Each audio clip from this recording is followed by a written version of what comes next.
Good morning and welcome to the Daily AI News Digest. It's April 8th, 2026. Today, we're seeing something big. It feels like the whole AI industry is making a major turn, moving away from just cool digital experiments and slamming right into a new industrial reality. And a quick thank you to our sponsor for today, bestai.org. This quote really just nails the theme for today. The conversation is totally different now. We're not asking, what can AI do anymore? It's all about execution. The new battlegrounds are, well, they're physical. It's about getting enough power, enough chips, and winning over regulators. If you fail at that, you're not just behind, you're obsolete. Instantly. All right, let's get into it. First up, AI's industrial overdrive.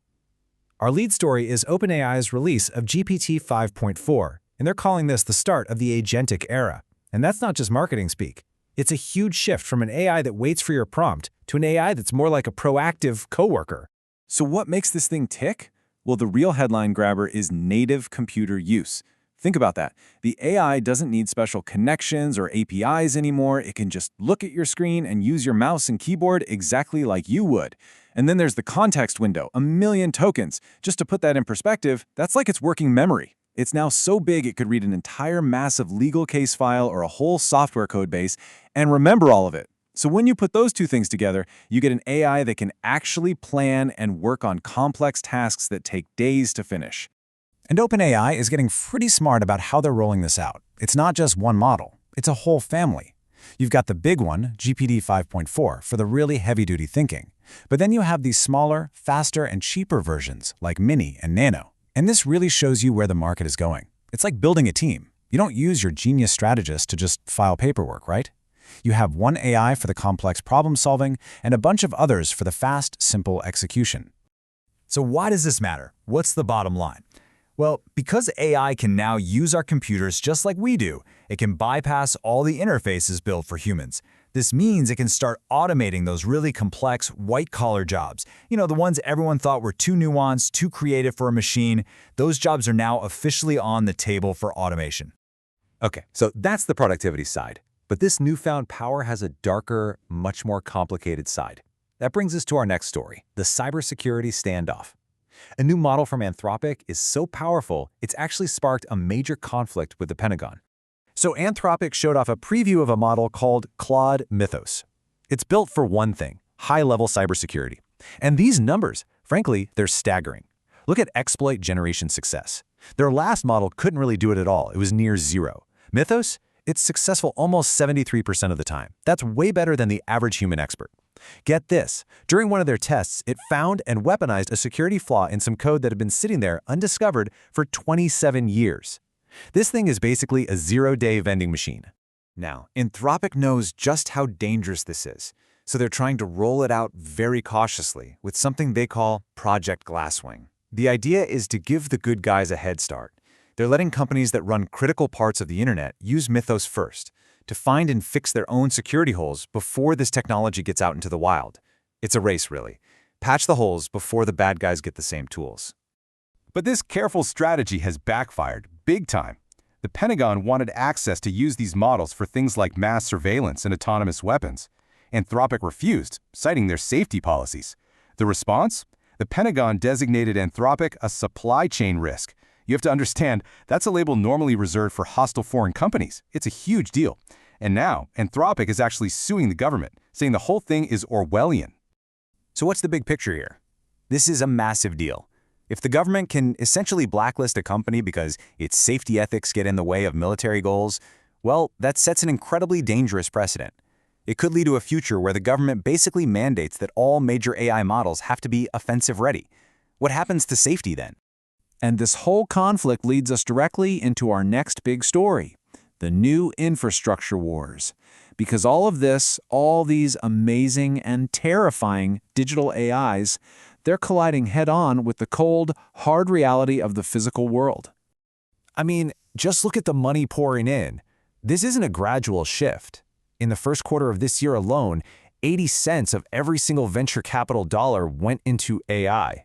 80%. When you have that much money chasing one thing, it puts an insane amount of pressure on real-world stuff, power, materials, land, you name it. And this is what that pressure looks like in the real world, a complete physical gridlock. We're talking about shortages of basic things, like the electrical transformers you see on street corners. It's gotten so bad that half of all planned data centers in the US have been delayed or canceled. They just can't get enough power. So what are these companies doing? They're literally building their own private power plants to get off the grid. You're even seeing things like Elon Musk's Terafab project, which is basically a plan to build factories that build other factories, just to get around these bottlenecks. It's a scramble for total control over their own supply chain. And here's the big takeaway from all this. The line between the digital world and the physical world, it's gone. It's completely erased. A brilliant algorithm is nothing more than a useless piece of code without the transformer on the street corner, the power plant down the road, and the fiber optic cable at the bottom of the ocean. It's all one and the same now. So with this massive physical build-out happening, these AI systems are getting deployed everywhere. And that brings us to how this is changing society itself. We're now seeing completely different paths emerge around the world, almost like a global experiment in rewriting the social contract. And this slide just perfectly captures that split. It's really a tale of two cultures. On one side, you have South Korea. They have a major demographic crisis with an aging population. So they're deploying AI care robots. And the people using them, they're calling them family. It's led to a documented 35% drop in depression. On the other side, you have the West. After a lawsuit, Google is actually putting persona protections into its AI to stop people from getting emotionally attached because they see it as a legal and mental health risk. One culture is embracing AI companionship, the other is actively trying to prevent it. And the long-term impact of this is just huge. Think about it. This choice, do we design AI to be a warm, empathetic companion or a cold, transactional tool? That's not just a design choice for an app. It's a decision that is going to fundamentally shape how an entire generation grows up, how they perceive relationships, and maybe even reality itself. Okay, let's wrap things up with our final segment, Market Watch and Final Word. We'll take a quick spin through the markets, see what's happening in consumer tech, and look ahead. Right, so we talked about the money. Q1 funding hit an insane record of $300 billion. But what's really wild is how concentrated it is. Over half of that, about $172 billion, went to just 3 or 4 of the giant AI labs. The other interesting trend, which backs up our infrastructure story, is seeing companies like Aryan Networks get big funding. They don't build the big brain AIs, they build the connective tissue, all the specialized gear needed to get these massive systems to talk to each other without falling over. And what about on the consumer side of things? Well, all eyes are on Apple. The big rumor is that we're finally going to see a foldable iPhone this year. They're supposedly calling it the iPhone Ultra, and it could cost more than $2,000.